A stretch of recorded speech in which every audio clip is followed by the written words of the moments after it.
and i-sacrifice enamandla ngizokutshela iqiniso these days etrendayo enamandla. Number 1, top 1 igazi. Number 2, top 1 indoda kumele ilale nenye indoda. Ngizwakela? Dawuthi igazi before seku number 2 nawuthi igazi lo muntu noma lesilwane. Either way. Sure. Yiliphi eli strong ayafana? Lo muntu. Sure. Also ingakho amanye ama sacrifice aqala kancane ngesigazi lesilwane. Aya graduate kanjalo. Yes. So much so that now ufuna okukhulu listen, it's all about you being selfish. Kuze kuyofika efamilini yakho. It's all about you being selfish. How are you being selfish? Ngikunika into. Sibunasi isigubhu. Lesigubhu make sure ukuthi in each and every 3 months ngihlabela inkomo ezu4. Leyo nyama uyidli wena. Into engiyifunayo nje ukuthi igazi lokuqala eliphumayo faka kule sigubhu. Elokuqala moyihlabe elokuqala ufake la elincane nje. Funeka into eningi. Then lezi inkomo mibhunga ilahla lapha emfuleni. Right. Uyakwenza sibuka ngithi. Suka lapho uvula ama restaurant amahle kanje.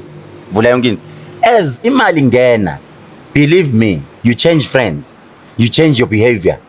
Ushintsha isikhathi, awusena isikhathi. Ubhampela kwanami. As I was saying ukuthi igazi linamandla. Number 1. Number 2. Indoda ilala nenye indoda. You understand?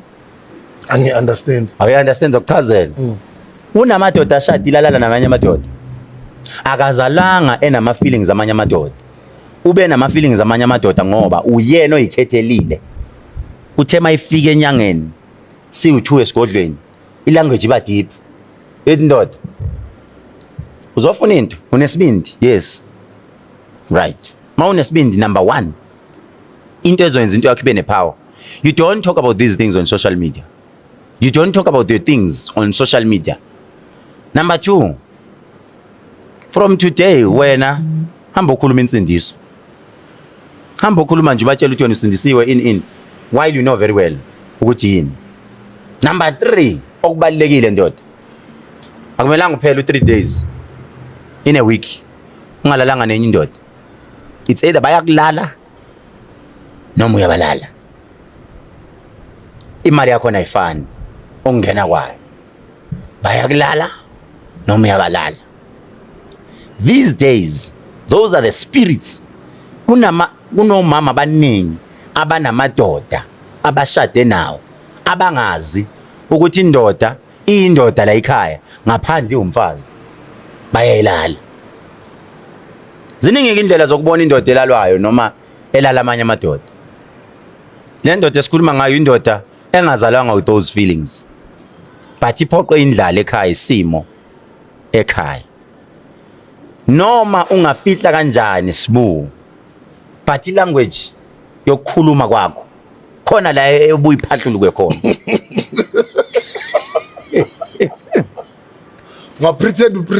Ungapretenda ukhulume kabi ngama gays noma ini. But the language kunala ne step sokuhamba.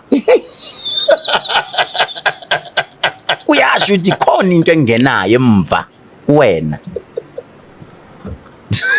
Yahleka. Musokuhleka serious le.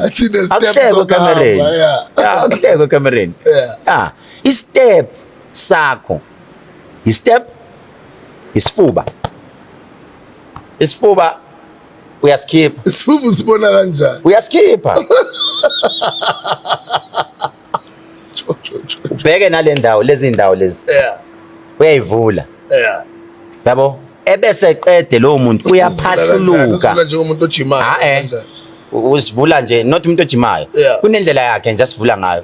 Bese lo muntu uyaphahluluka. Always ufuna ukuhlala elinganisela abantu besifazane. Hello you guys and welcome back to my YouTube channel. My name is Salo. Please do not forget to subscribe, comment, like, and of course to make sure that you share this video. So you guys are popular Sangoma. Dr. Ketlelezi had a lot of jewels dropped when he visited ODJ's Boost podcast recently to talk about the much trending topic or issue of Okuthwala.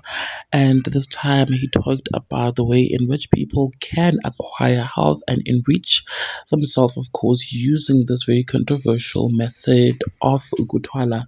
Dr. Ketlelezi compared which method is popular amongst people, men in particular, that can make men who twala to acquire a lot of wealth, you guys. And it is very much controversial, as I said, and very jaw dropping. Now, he talks about the number one popular method, which is a method of spilling blood as a way of acquiring wealth or enrichment, you guys. He said the blood required would either be that of a human being or an animal, you guys. And he says that the result of a human being, of course, is number one, and it brings a lot of wealth. um all this requires, he said, and he warned them, I must say, he warned a lot of people, and he said that it required a lot of greed. It requires a person to be greedy, evil, and have a very, very cold heart in order to do all of this. Now, he also goes on to detail how blood is used all in the name of gaining wealth, as he told DJ Sbu a lot of shocking information. Now, on number two, he says that a sacrifice, which is very also controversial. He says that a sacrifice, there is a sacrifice where a man who is straight sleeps with another man as a way of acquiring wealth. He says that there are actually married men out there who are sleeping with other men.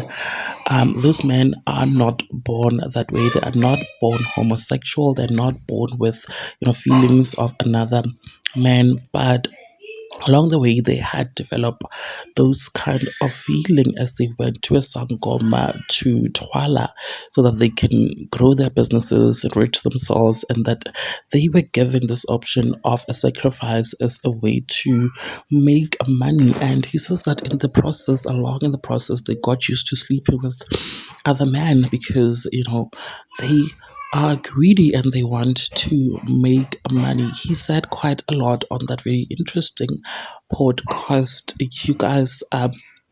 Anyways, please, if you want to watch the rest of the podcast, you make sure that you search here on YouTube, The Hustle Corner with DJ Sbu, and watch the rest of that interview. Anyways, what are your thoughts? Please do engage them with me in the comment section, and of course, do make sure that you subscribe so that you do not have to miss out whenever I try to upload a new video. Thank you so much for actually clicking and deciding on watching this one. May the God Lord continue just blessing you all. Bye.